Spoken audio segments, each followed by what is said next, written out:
Good afternoon. I'm Dr. Andrew Bernstein, Associate Professor of Business and Management at the University in Boca Raton, Florida. First, I want to thank the committee of the Conference on Image Management and Communication for allowing us to present our paper today on Pop-up into Popular Culture, the Emergence of Pop-ups. The pop-up phenomenon has been around for several years now, and its outlook is excellent.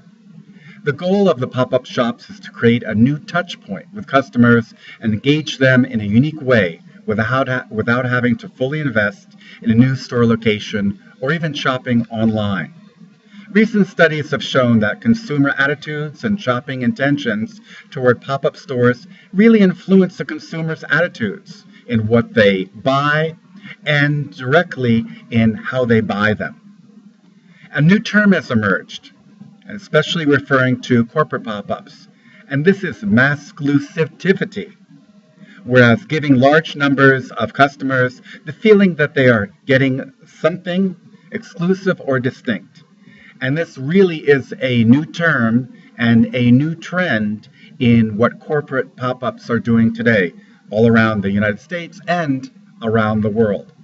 Some companies that have taken advantage of pop-ups in many different formats and ways in the U.S. and around the world are the Market at Macy's, Pure Leaf Tea, Saks Fifth Avenue and SFA, Hamilton Jewelers, especially in the Southeast USA, IKEA, a new innovative way of doing pop-ups by opening pop-ups serving breakfast in bed in their stores.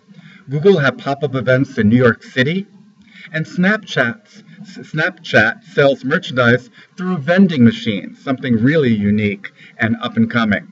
There's also Art.com, Zipcar, and something very unique and exclusive to an area, which is Pop-Up Houston in Houston, Texas, but that is emerging as something new and different, and they will be expanding in the next year or two. I'd like to also discuss my course that I teach, or several of the courses I teach at Lynn University in Boca Raton. And one of them is in the Fashion Retail Management program, and that's Marketing 465, which is Fashion Retail Strategies. And here, the students will be examining pop-ups in a new and unique way. They will be creating their final project on developing a pop-up store and marketing and running it in a new and exciting way for the 21st century. They'll have their choice of any company that they want to use, where they will take this pop-up model and they will then use that as a pop-up store in a location that they choose anywhere in the U.S. or, for that matter, in the world. They will formulate this plan, including a summary of tasks and goals.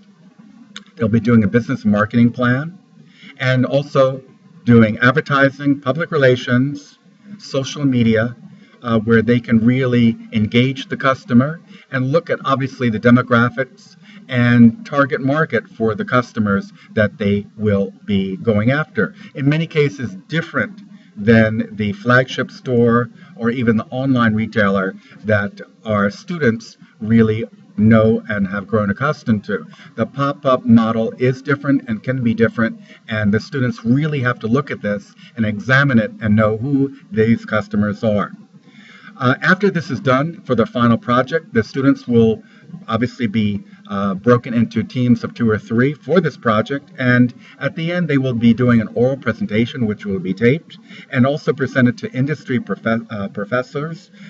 industry professionals and business and retail professors who will be invited at the end of the course to listen and evaluate their pop-up presentations. And hopefully, working with Lynn University in Boca Raton and outside investors and entrepreneurs, perhaps we could find funding for that top pop-up group where they could literally get money or future monies, where they will be able to develop their pop-up store in their location in the future. This is a really exciting way that we can take this pop-up model and what is happening with pop-ups today around the world and turn this into a dynamic, one-of-a-kind academic project for our students, for them to utilize, take advantage of, and to use in their future careers. I want to thank you again on behalf of Erica and Stephanie and myself for listening to our presentation today. Thank you so much and have a great day.